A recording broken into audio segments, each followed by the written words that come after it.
Good morning, everyone. Welcome to Satsang. Let's make some silence first.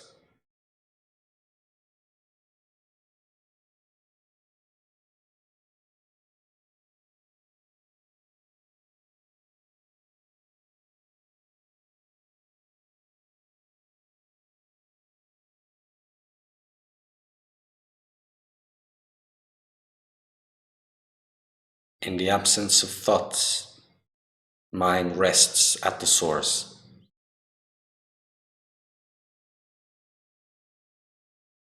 like someone who waits at the doorstep to get into the house. That is the place where the mind has to sit continuously.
So just reminding everyone that we use WhatsApp as a means of communication. If you have questions, you can send them through the number that appears on the comments. It's simple, it's direct, comes directly to me, so it is completely private, which is something very important also.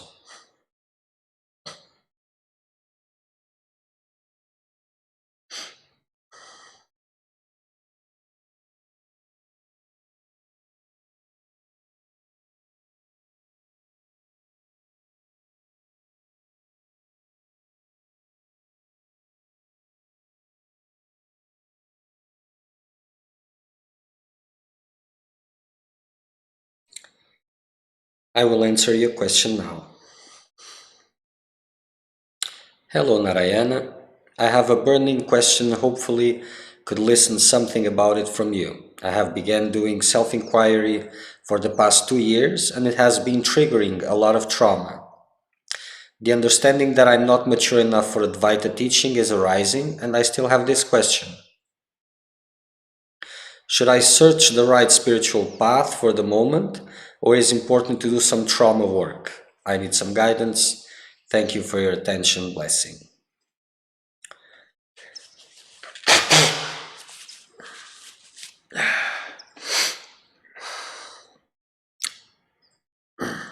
Well, I have talked a lot about this, about Advaita, and I will talk a little bit more. This understanding that I'm not mature enough. This can be a real understanding or can be a misinterpretation of what it is happening, or both. But the thing which is more important, maybe it is the misunderstanding. Maybe. You see, Advaita is not something that you say that you can practice. It is a stage that you arrive of your spiritual practice that the mind doesn't need anymore the tools to remain in stillness. Not a flickering stillness, not something that you practice stillness or abstraction or whatever. You see, for those who practice intense meditation, they understand by their own experience that vibration changes and they reach a state in meditation which is untouched by worldly desires, by worldly worries, by noises, by anything else. So they reach a state as vibration increases during meditation. It's like they're plugged into something which transcends their limitation, the normal functionings of the mind, and they remain at that stillness. So more or less, this Advaita teachings, they make sense for those who already have established themselves at this level. It's not all, but it is fundamental. Or else you're just, either you're doing nothing or you're doing your spiritual practices with a tool which is not the best one for that moment.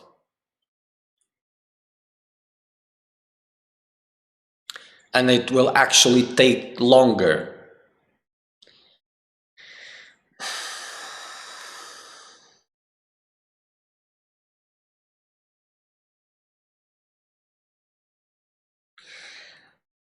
And whatever, this is a key point, a very important point. There's this idea, because it is being pushed this way, that spirituality, spiritual practices are about well-being, and they are not.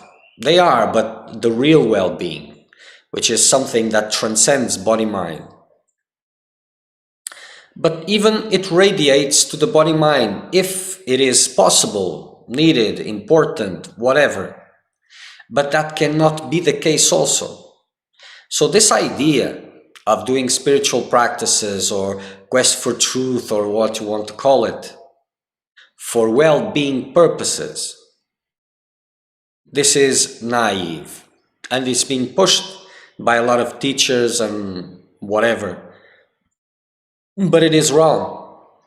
And yes, for theoretically speaking, spiritual practices bring well-being,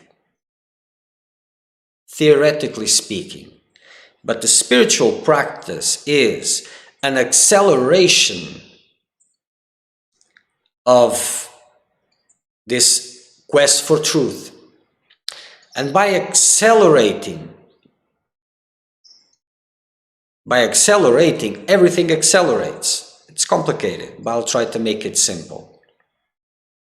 There's a lot of obstacles for the transcendence of individual consciousness. A lot of obstacles. Your ideas, your beliefs, your karmas, everything which is connected to the body-mind. And as you start intense spiritual practices, you also accelerate karma. This is why serious seekers, and I will underline it again, serious seekers, as they start intense spiritual practices, suffering comes in many ways. Because their karma, it's also accelerating. And this is a good sign. It's not very nice, it is bitter, yes, but it can become sweeter if you have the right mental attitude. Because without balancing your karmas, you cannot move forward. So sometimes you're doing spiritual practices because, well, you feel the calling. It doesn't need to be just because of well-being. You feel the calling, but you have this idea that it will bring well-being and all of that. These ideas, they get stuck, they glue themselves to this calling, which is beyond that. And you may find yourself in the opposite situation. A lot of traumas arising, like it is the case. Diseases, a lot of diseases arising, even terminal diseases, death. Sometimes it happens because it is accelerating karma. It is always for the better purpose. It intends accelerating so that you can arrive faster, whatever that means. So this idea of sitting for meditation, a serious matter, everything will be shanti shanti, it doesn't really work like that. In the beginning, if it is serious, hell breaks loose. And whatever is there, it's like open the Pandora box. Whatever is there, well, you'll have to deal with it. And it's not only angels, especially it's the opposite. Your chaos will arise. And whatever is need to balance your affairs, that will come. So sometimes not just traumas, but disease and death, for example, if you're really into it, but that body-mind, it's not suitable, and you're not being able to shift. So it can be a way to transcend it, to accelerate to a new birth, and that birth getting better conditions to do it. But don't confuse this with being lazy, because there's this idea also. Oh, it's very difficult, I'll do it next time. Next time will be the same or even worse if this mental attitude is there. But if you're really struggling, not being able, this can happen. If it is the best, that will do.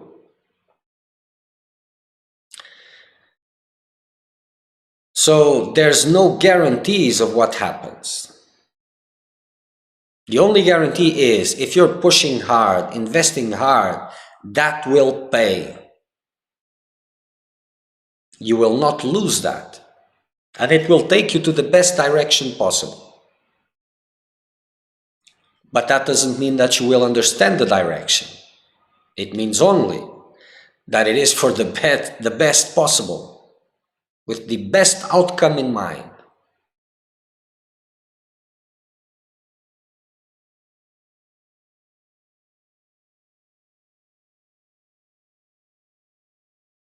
So if you understand this, it becomes a little bit easier. A little bit, because you're not resisting. So if you're going through some kind of a pain, you can tell yourself, where have I caused this kind of pain to others? And if you want to see it, you will see it. And then you will know, well, the balance is happening. I'm paying my bills. You don't need to know what it is. The universe knows it, and that's enough. You just take what comes and get over with it.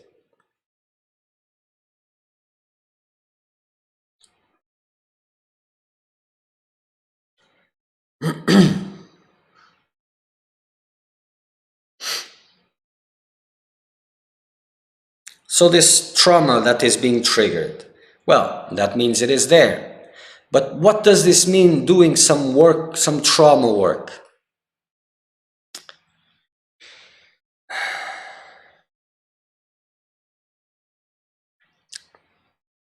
I will not go too much into this because it is a different subject, but understand, all that you need is there.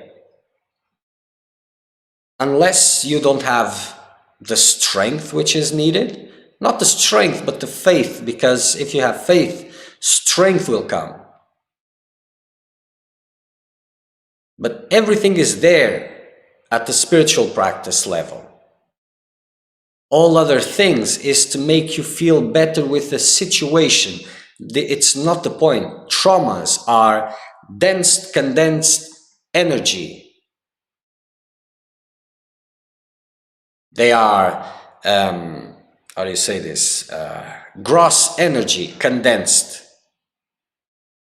They are stuck there and they need to be removed.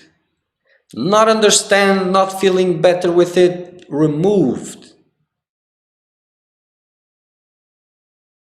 And this is how it happens. So it's like you're in your house, you're in front of the window, and whatever is beneath the window you cannot see, what they call the unconscious. But to get out from that place, it will have to go through the window. It will have to become visible. That's it. Nothing else to do. Just observe it with detachment, not initiating any actions because of it. The only actions you have to initiate because of it is, if by any chance guilt arises about something you have done to someone, that needs to have some action. Apart from that, no action is intended. It will go through the window, and as it's going through the window, as it is visible, you will be feeling it fully.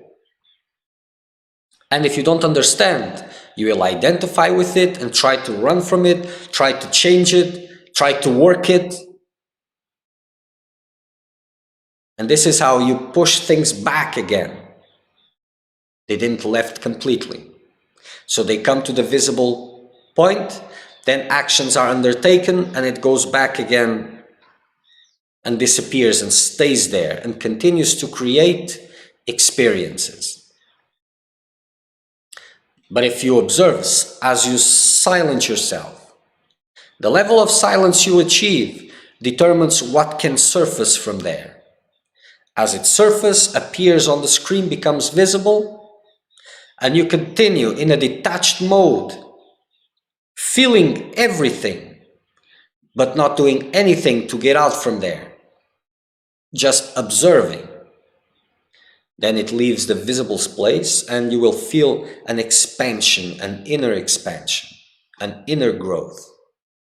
Because that has dissolved. So the practice has it all.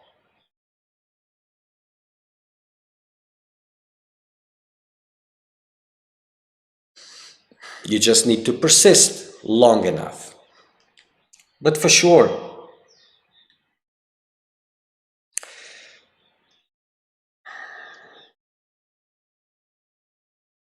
but this will depend a lot on where you really stand. You see, because for the seeker of truth, these experiences, they reach sometimes levels that they seem unbearable.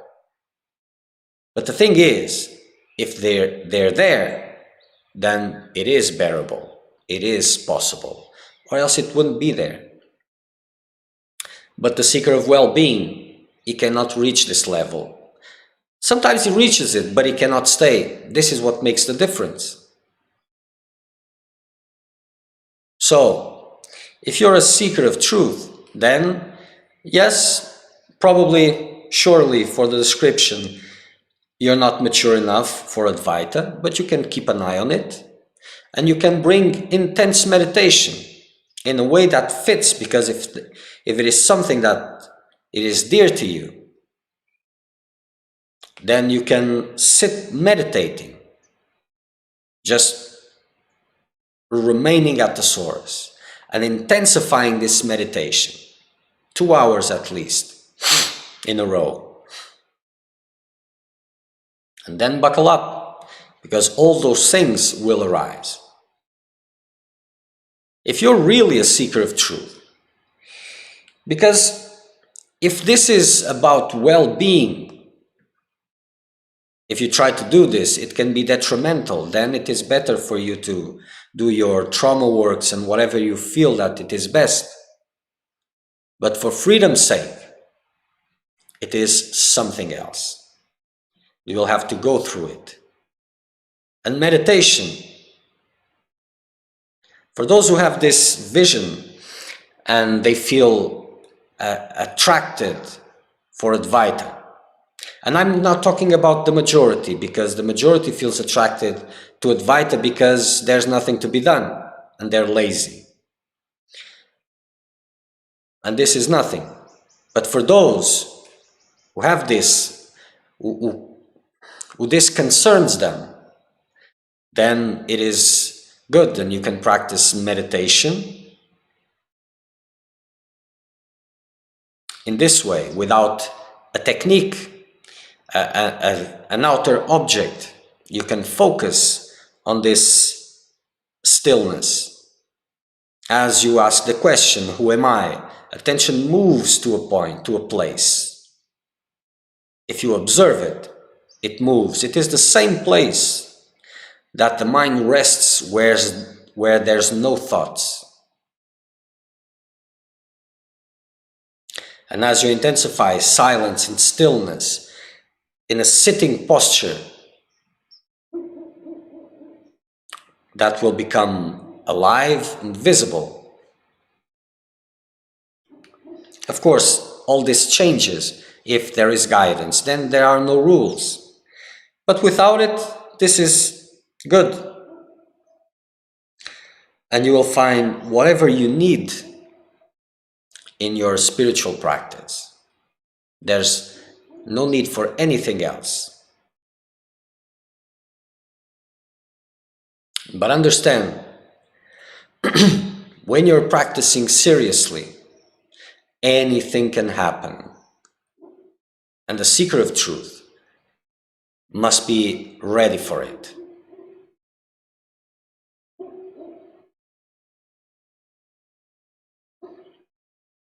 But with a mind full of worldly desires, what can be the use of Advaita?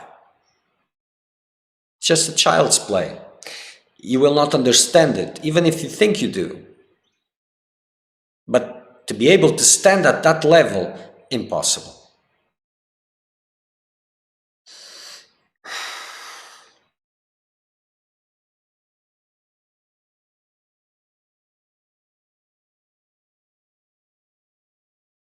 But then to know better of your question, we would have to go a little bit to see how mature is this.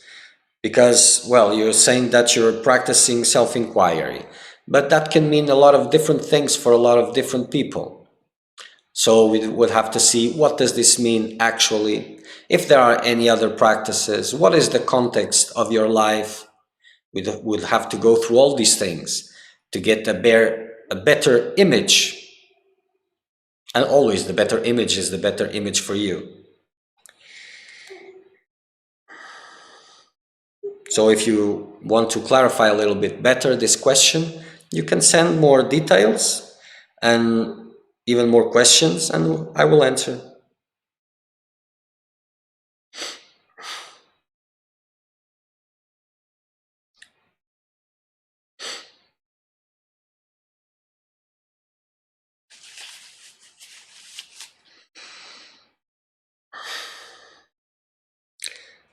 I will answer your question now.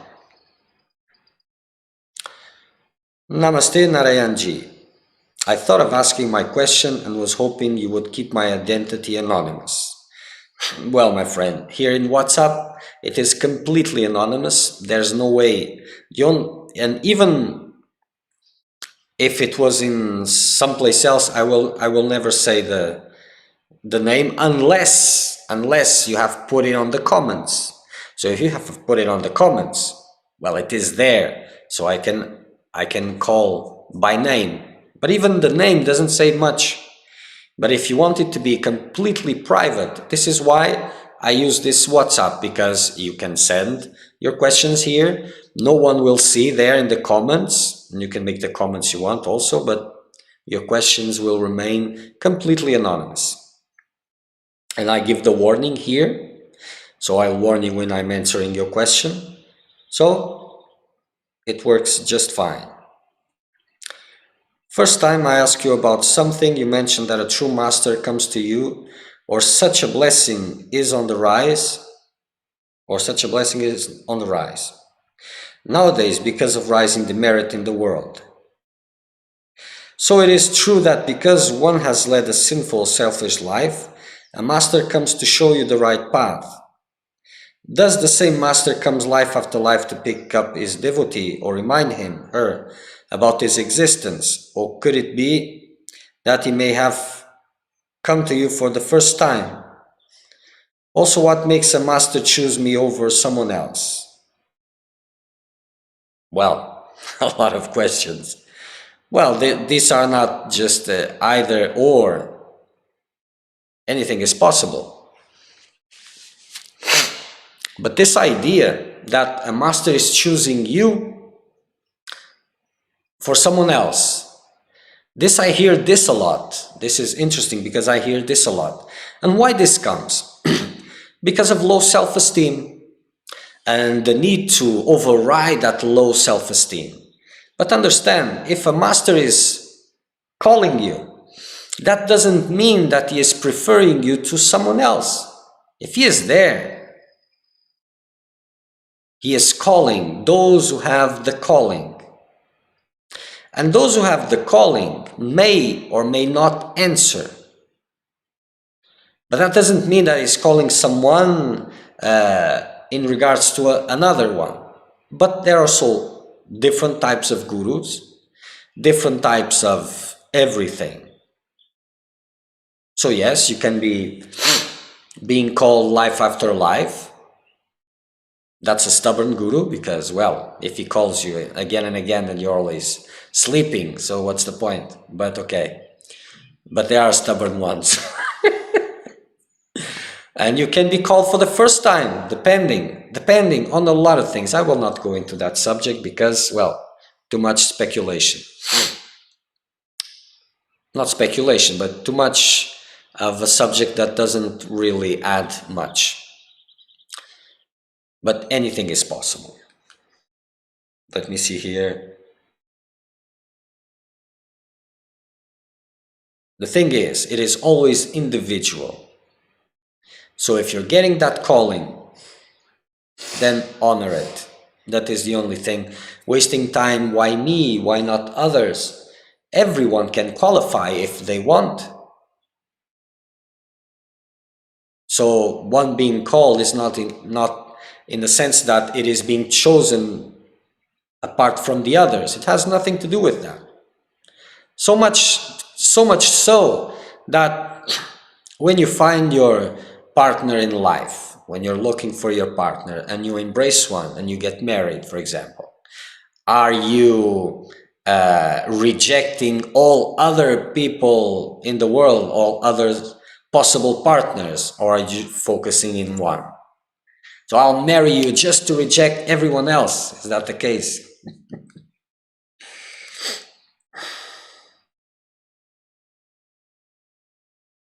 But many stories are there to exemplify this, and many different gurus depending on the level of each seeker and depending on a lot of other things also.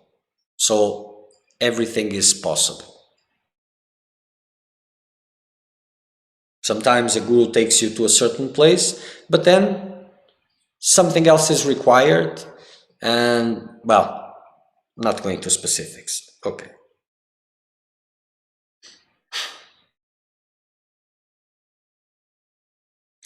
I will answer your question now. Dear Shima, I have taken one extra day off from work to intensify my practice.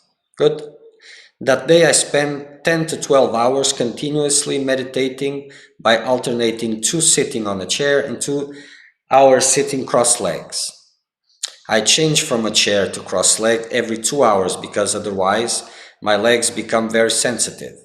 When my legs become more sensitive, I can sit cross-legged for shorter and shorter times, and I find myself unable to sit still for 2 hours continuously.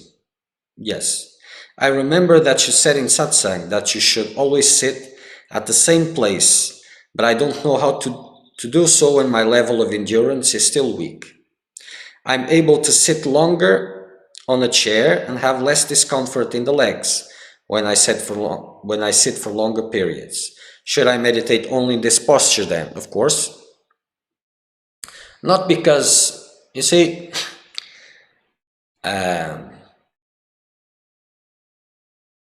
for us here in the West, it is more difficult, this cross-legged, because of culture, posture, and all of this. And there's no point in wasting time with this. For intense practice, if you're doing just light practice, 1 or 2 hours a day, or even 3 hours a day, that can be bearable, if it's not straight, of course. But if it is in one sitting, you will not be able to bear it. But what is the most important, to fight with your knees or to sit longer and longer? Because if it is pain at the knees, at the joints of the knees, it is one thing, and it's difficult to counter it. Not impossible, of course, I've seen this again and again. But the time that you waste with it, that is a complete waste.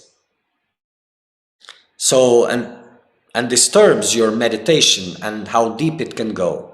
Because if you're practice intensely, even sitting in a chair, you will feel discomfort. The more subtle you become, the more the gross aspects in the body will scream, because it will be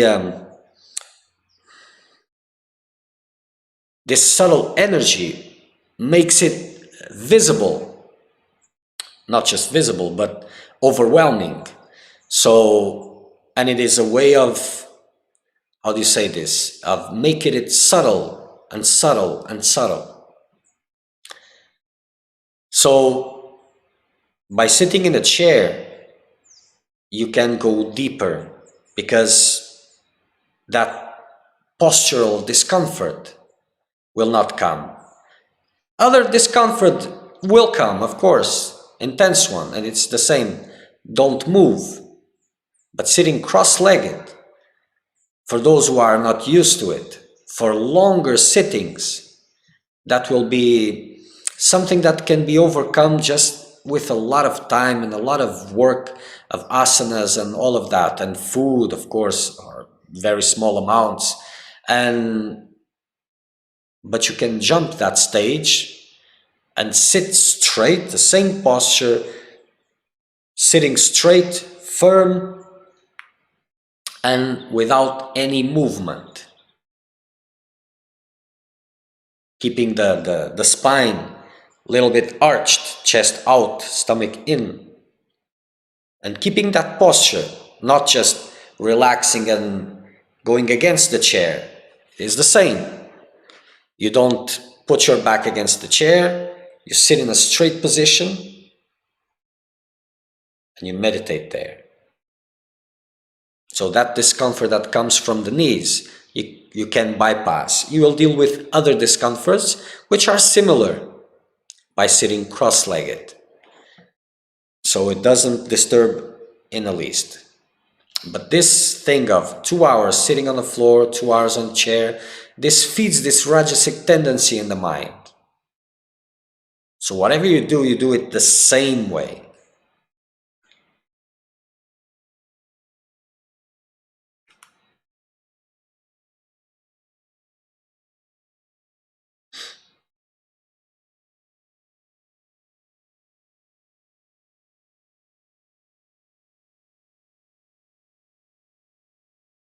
And meditation has different aspects. For example, if you're sitting for 10 to 12 hours, if you're a meditator and you're doing that to intensify your practice, you may understand that, you may see that highest vibration comes easier, and it is very easy to maintain. It maintains itself during that longer sittings. But other things are also important, which is the training of the mind. So this movement, this shift, this is detrimental to silence. Now it seems that you're writing something, so I'll wait.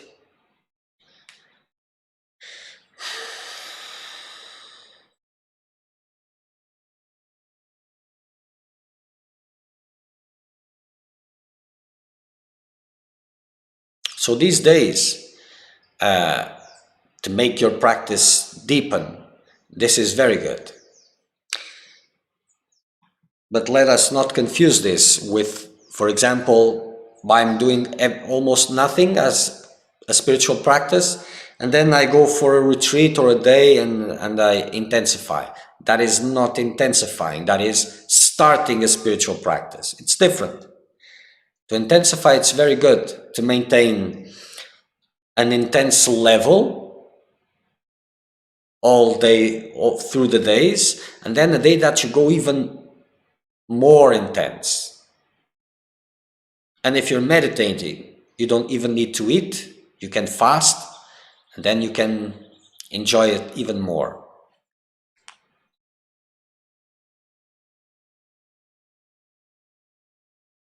So then I do the longer. I can, let's say, 3 hours straight, then I take a break and do more. Yes, the longer the sittings, the better, the deeper they go. They are more difficult also to purge all density, but the longer you can sit, the better. But this, understand, doing 3 hours, then 2 hours, then 1 hour, then 2 hours. No, if you can sit for 3 hours, sit for 3 hours. And then give rest, and if you can, more 3 hours. It's very important to maintain the time of the sitting. But of course, if you're doing this all day long, it is difficult to maintain this. So, for example, if you cannot do 3 sittings of 3 hours, for example, then do 2 hours and rest less and continue. But if you can sit 3 hours, it is better. But during the week, if you can do a 3-hour sitting, it is good. The longer you can sit, the better.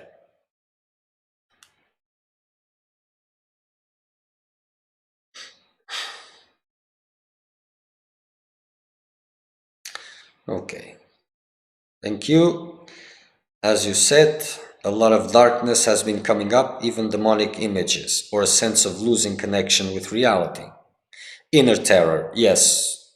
I understand and can feel this, are very dense energies arising.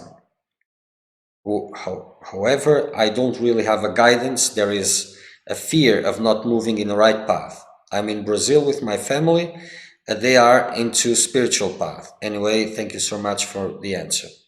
Well, I'm in Brazil also. We're both in Brazil and both speaking English. Okay. So if these things are coming with your practice, so something in the right direction must be happening.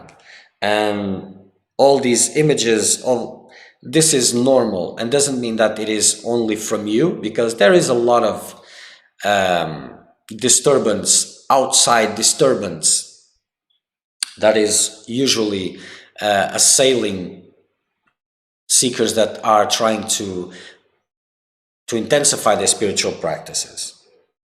But the thing is, it is always about continuing.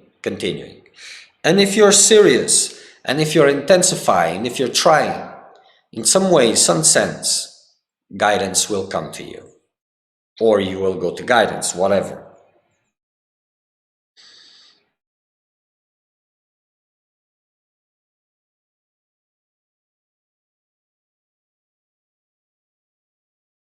But this losing connection with reality, inner terror, these are marks of an intense process.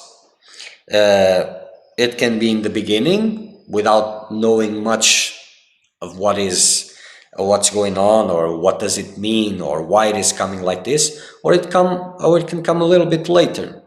But this inner terror is a good description of as these processes become intense, and this disconnection from reality also, because, well, it's like the character goes to such an extreme that transcendence, it's sometimes the line is so thin about transcending, growing beyond, or getting crazy or something like that. It is walking at the edge of the knife. So these are good signs.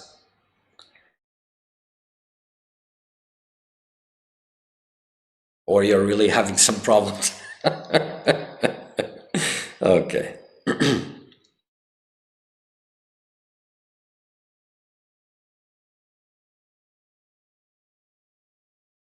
If your quest is for freedom only, then eventually, if you persist, there's no way to lose the right path. But if there's other things in the middle, then, well, it is more difficult.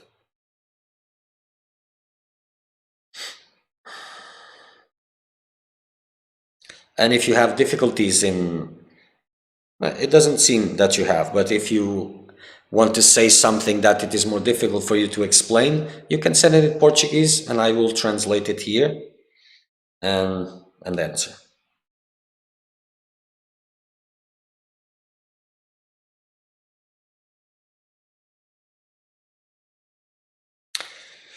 Okay, so another obstacle I get is to still get involved in many mundane talks in my relationship. Should I just remain silent? It's difficult because it's going to trigger conflicts. Yes. Yes.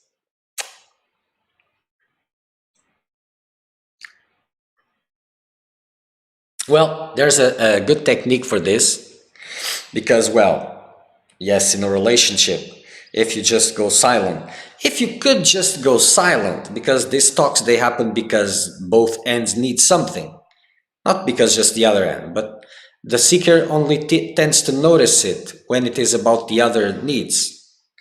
So the other, yes, if you just remain silent as the other is speaking, yes, it will create conflict. So which one is worst? But these mundane talks, they are not good, especially when you have interest in them, because, well, it is energy. And as you try to meditate, then all these things will arise because they are there. And silence, nothing. But you can use that time that you will be there, and you can pretend that you're having a conversation. Like, yes, just let the other engage and use that time to observe yourself and to see what those words of the other are triggering there.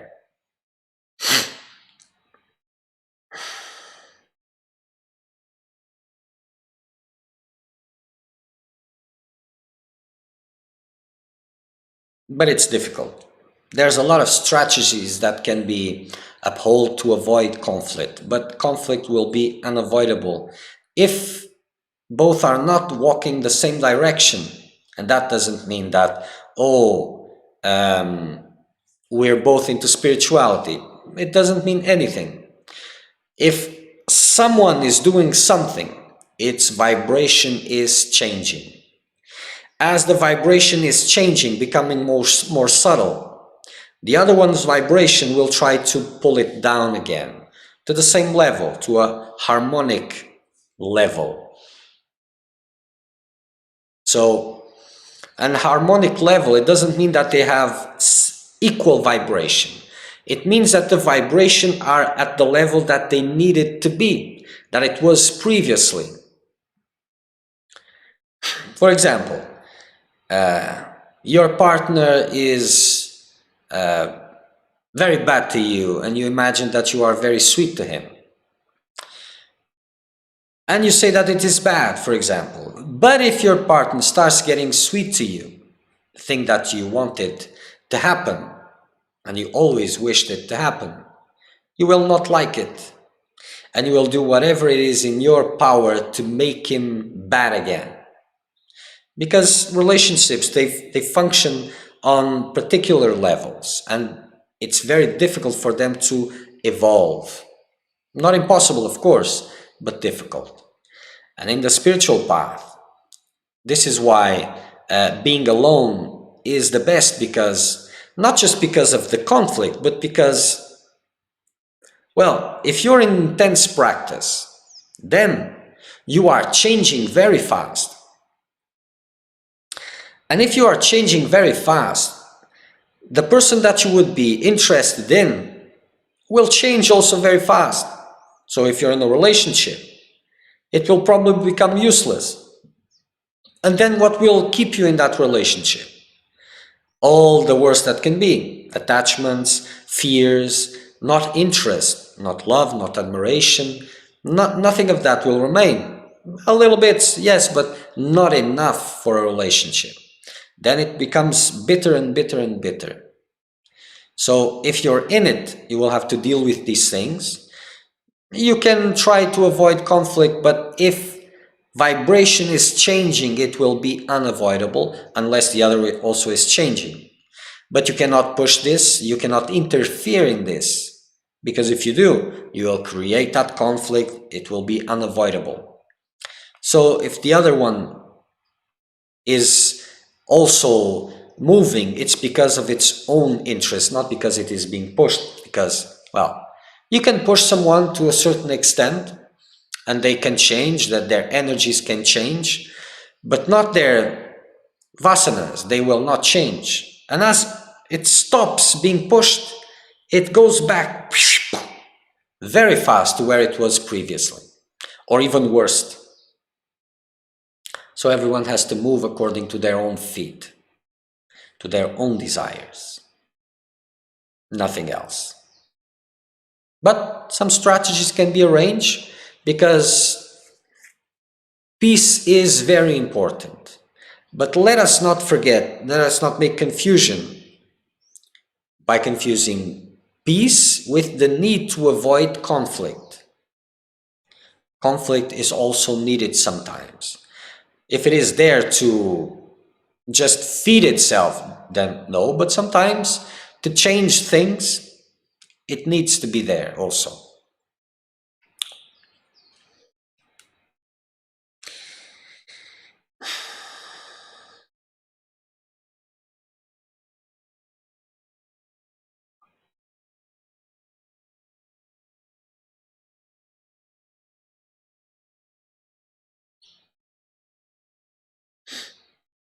But this getting involved means there is still interest in those talks also.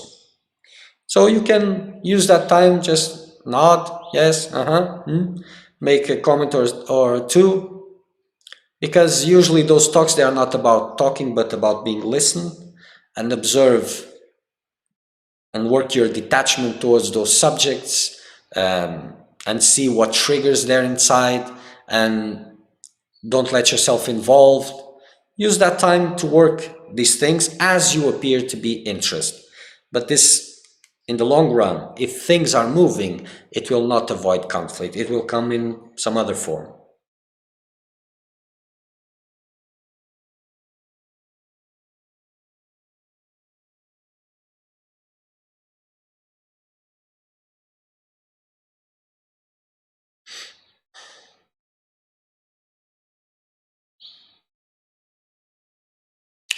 Yes, there's still interest in these talks. Yes, of course.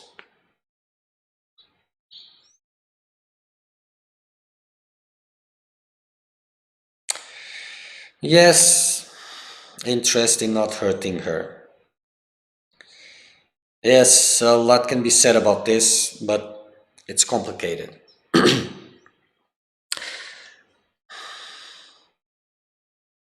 Avoiding conflicts. Not avoiding conflicts, preparing bigger conflicts. Because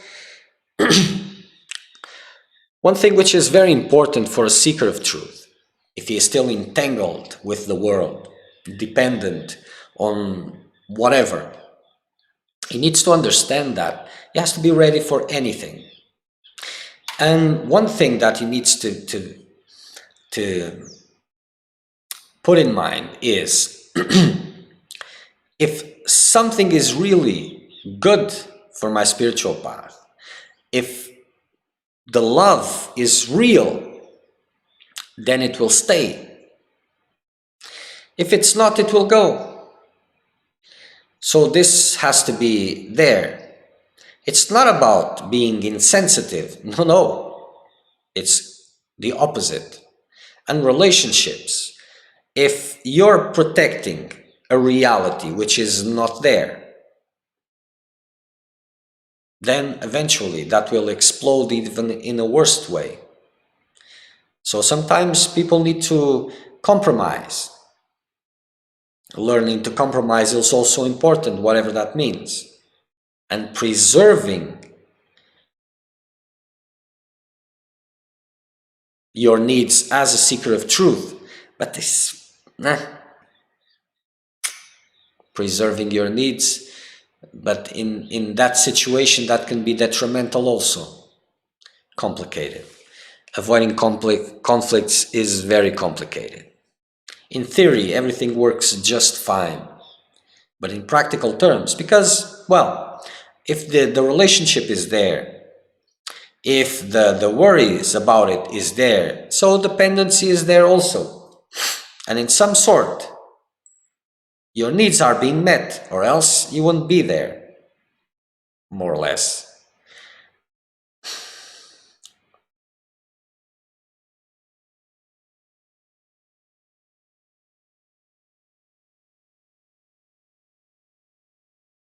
Yeah, too much information. But if you don't adjust a little bit, if you don't talk to your partner and share a little bit, then it will be difficult. You can prevent that to a certain level, but then it will explode even harder. But if you're trying to preserve your silence, you can build it, but then you will have to give in return also. This is why I don't touch in these things, because theoretically we can speak a lot of beautiful things here and very nice, very spiritual things, but in practical terms, they don't work like that. So the best of luck. The best thing is what is good, what is real. If it is real love, it continues. If it isn't, it fades. So the seeker of truth must learn to walk And if things are walking with him, good. If they are not, good. The same. Okay.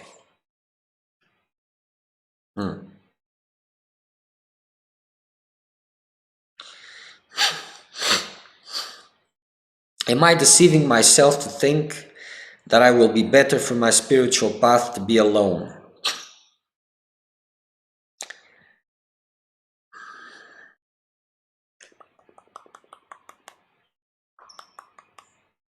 Well, I'll speak to you because I haven't even said your name, so it's untraceable.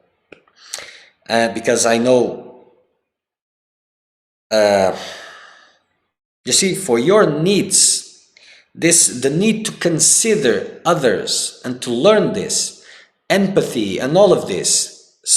So for your need, this being alone would probably mean something else.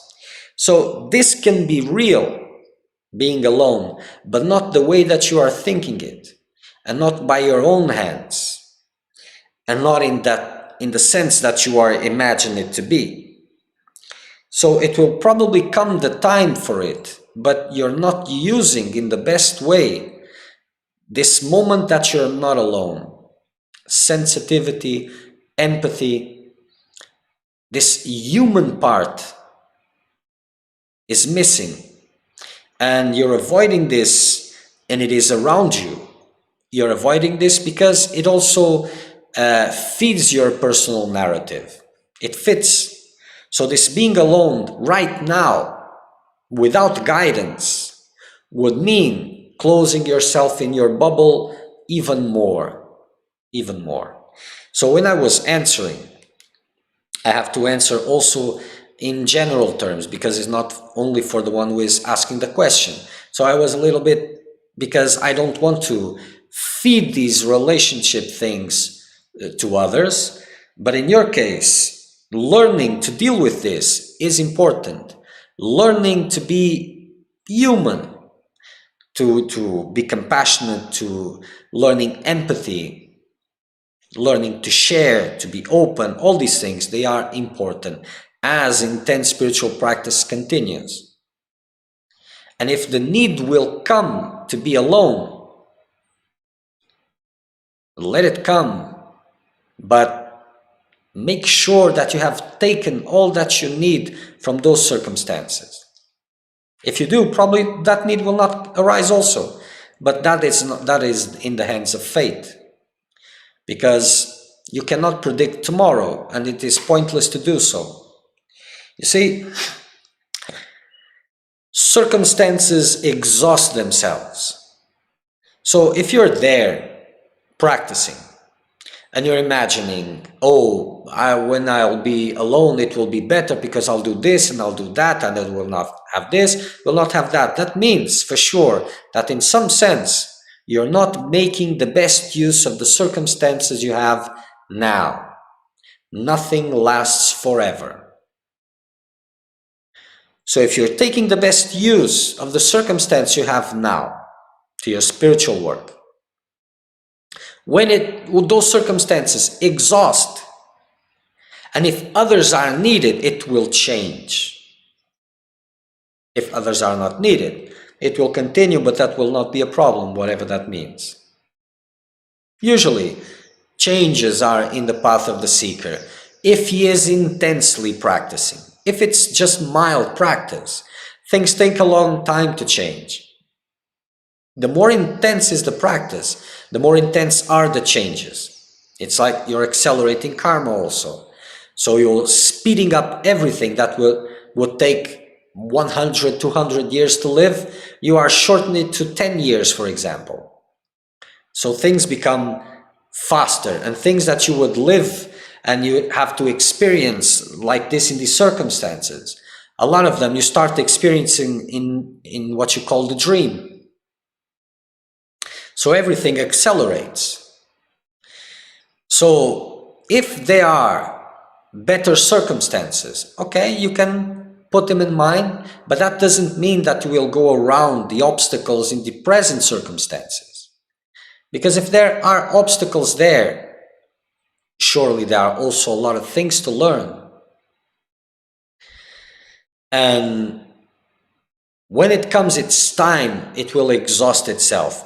But if you're using a future circumstance that you fancy it is better, and then you will be able to apply. If you're using it to somehow not give your level best at this moment, then you're deceiving yourself. So in your personal circumstance, there's a lot to learn there.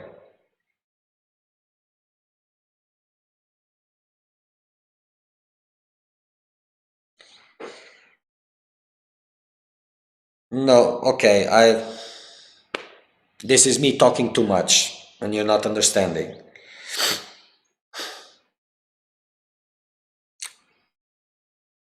Okay, what to say?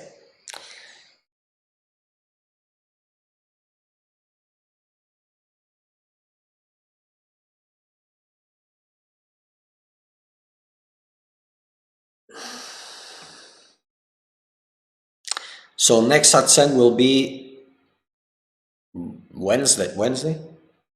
What is?